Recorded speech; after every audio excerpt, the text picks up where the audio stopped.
kepada keduniaan, ikut-ikutan kepada keyakinan orang kafir yang tidak beriman. Coba kita lihat, banding-bandingkan bagaimana keadaan sahabat dengan kita. Saya sering contohkan, misalnya sahabat Nabi Rabi'ah, dia ahli sufah, orang miskin, jobless, nggak ada kerjaan, nggak ada ini, pekerjaannya bersama Nabi saja di masjid. Dalam musyawarah dia ditugaskan berkhidmat kepada Rasulullah SAW di waktu malam. Kalau Rasulullah SAW bangun buat tahajud, dia yang menyediakan segala keperluan-keperluannya. Pelayanannya sangat memuaskan kepada Rasulullah. Maka di satu malam Rasulullah bertanya, "Ya Rabi'ah," dia bilang, "ada keinginan apa engkau? Aku akan bantu berdoa kepada Allah supaya keinginanmu terkabul." Ini orang miskin, nggak punya kerjaan, makan sedikasihnya orang. Kalau dikasih orang makan, nggak dikasih orang dia lapar. Ahli sufah, diberi kesempatan oleh Rasulullah yang doanya makbul. Yang doanya makbul, apa keinginannya? Apa jawab Rabi'ah? "Ya Rasulullah, doakan saya ingin bersama engkau dalam surga." Subhanallah. Itu fikir sahabat, fokusnya kepada agama, kepada akhirat. Saya punya teman di Banten, kakeknya kiai, disebut Kiai Hikmah, doa-doanya makbul. Maka orang datang berbondong-bondong hampir dari seluruh Indonesia. Ada minta doakan supaya dagangnya maju, ada minta doakan supaya pangkatnya naik. Bahkan anak-anak muda yang mau bikin grup orkes, datang perempuan-perempuan mau buka salon, alat salonnya ditembrakin di depan kiai, minta doakan supaya maju perusahaan salonnya. Gak ada satu orang yang datang doakan kiai supaya saya masuk surga, gak ada hadirnya. Ini keadaan umat begitu hadirnya.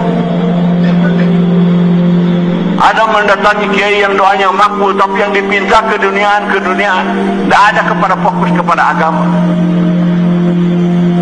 Kadang-kadang mereka yang datang ke sholat pun enggak. Hadirin, ini tanggung jawab kita semua. Beritahu, jangan terpukau katanya dunia ini sekarang maju, modern, begini, teknologi. Tidak ada apa-apanya itu. Yang benar, yang hak ini kejayaan manusia Allah sudah tetapkan dalam agama, bukan dalam teknologi, bukan dalam sains, ilmu pengetahuan, bukan, tapi dalam agama. Ini mereka tidak tahu kepentingan agama ini, kepentingan taat kepada Allah Subhanahu wa taala. Sahabat-sahabat bangkit dalam perkara ini hadirin, dengan segala macam mujahadah, kesusahan. Alhamdulillah, dari berkat pengorbanan para sahabat, Islam tersebar kemana-mana. Bayangkan pengorbanan mereka ketika itu, transportasi bukan semodern sekarang, tapi mereka datang, bahkan datang ke Indonesia juga. Dalam seminar masuknya Islam ke Indonesia yang diadakan tahun 67, yang dipimpin oleh Buya Hamka, bahwa Islam datang ke Indonesia ini bukan dibawa oleh pedagang Gujarat, oleh sahabat. Hadirin, ada 4 orang sahabat yang datang ke Indonesia. Cuman tidak diketahui siapa namanya, di mana kuburnya, konon di Aceh. Demikian juga ke tempat-tempat lain. Ilmu pengetahuan juga bahwa yang menemukan benua Amerika itu Columbus. Padahal nahoda yang membawa Columbus ke sana itu orang Islam. Saya dengar mujakarah di Rewin, markas Pakistan, Rewin. Ketika rombongan Columbus ini mendarat di Amerika, didapati di sana suku Indian, ada yang bernama Abdul Qadir.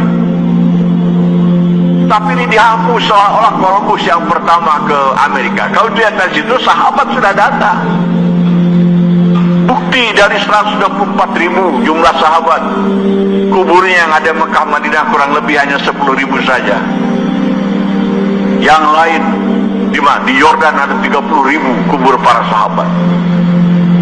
Semua dalam rangka memberitahu perkara ini, tanggung jawab melanjutkan usaha kenabian, menyampaikan supaya manusia ini jangan celaka, mengajak manusia kepada keselamatan, yaitu dengan mengamalkan agama, dengan taat kepada Allah Subhanahu wa taala. Hadirin, hari ini kalau kita serukan kepada kaum muslimin untuk keluar jalan Allah, sampaikan agama, kebanyakan mereka takut miskin. Sebab keluar jalan Allah ini ikhlas, tidak digaji, tidak diberi honor, kita keluar dengan harta sendiri, diri sendiri. Tapi alhamdulillah hadirin yang mulia, kalau kita lihat kenyataan mereka yang keluar jalan Allah dengan diri sendiri, harta sendiri, dengan ikhlas, tidak minta apa-apa, bukan hancur ekonominya hadirin, lebih makmur daripada kita. Anak istrinya terawat, dia sendiri masya Allah sibuk di Allah, tapi tidak kekurangan dalam perkara. Saya sering sampaikan macam di markas, di Jamudin, di Rewin, para saya sibuk ke perkara agama saja. Dimusyawarahkan dari pagi, program ini apa, sampai malam. Tidak ada usaha lain. Kalau kita intip mana dagangnya nih, dagang apa, kalau tani nanam apa, nggak kelihatan. Pokoknya yang ada kelihatan usaha agama. Bagaimana ekonominya? Bukan amruk hadirin. Selain dari cukup buat mereka dengan keluarganya untuk makan minum tiap hari, tamu datang ribu-ribu hadirin yang mulia. Dijamu. Buktikan kalau kita ke sana, diberi makan, diberi minum, diberi tempat. Ini barokah daripada agama hadirin yang mulia. Kita tidak yakin, seolah-olah Allah akan lantarkan kita kalau kita tidak dagang, tidak tani, tidak kerja. Keliru hadirin. Allah Subhanahu wa taala ciptakan kita, hidupkan kita, kirimkan kita ke dunia, dijadikan kita sebagai umat Nabi Muhammad SAW, bukan untuk ngurusi makan, minum, pakaian, perumahan, bukan. Suruh ngurusi agama. Ajak manusia kepada agama. Kuntum khairu ummatin ukhrijat linnas ta'muruna bil ma'ruf wa tanhauna 'anil munkar wa tu'minuna billah. Kamu sebaik-baik umat yang ditugaskan ke tengah-tengah manusia. Ajak manusia kepada kebaikan, cegah mereka daripada keburukan, dan beriman kepada Allah Subhanahu wa taala. Kalau kita bangkit dalam usaha ini, Allah akan muliakan kita, Allah akan tinggikan kita, Allah akan perbaiki seluruh peri kehidupan kita, sebagaimana Allah telah memperbaiki kehidupan para sahabat radhiyallahu anhu. Mereka tadinya orang hina, orang terbelakang, tidak dipandang oleh dunia yang negara-negaranya maju, tidak ada niat untuk menjajah jazirah Arab ketika itu. Sebab tidak ada keuntungannya. Mereka dalam kehinaan. Wallahi itu tipuan umat Islam supaya majukan ekonominya, perdagangannya, majukan industrinya. Bohong belaka itu hadirin. Bukan kemajuan umat Islam ketinggian dalam agama.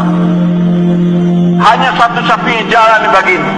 Saya suka beritahu terutama orang Indonesia, jangan ingin mulia di dunia main badminton, main bola. Tidak ada kemuliaan di situ. Kita bangkit dalam usaha agama. Baru orang-orang Indonesia baru akan mulia, akan tinggi hadirin yang mulia.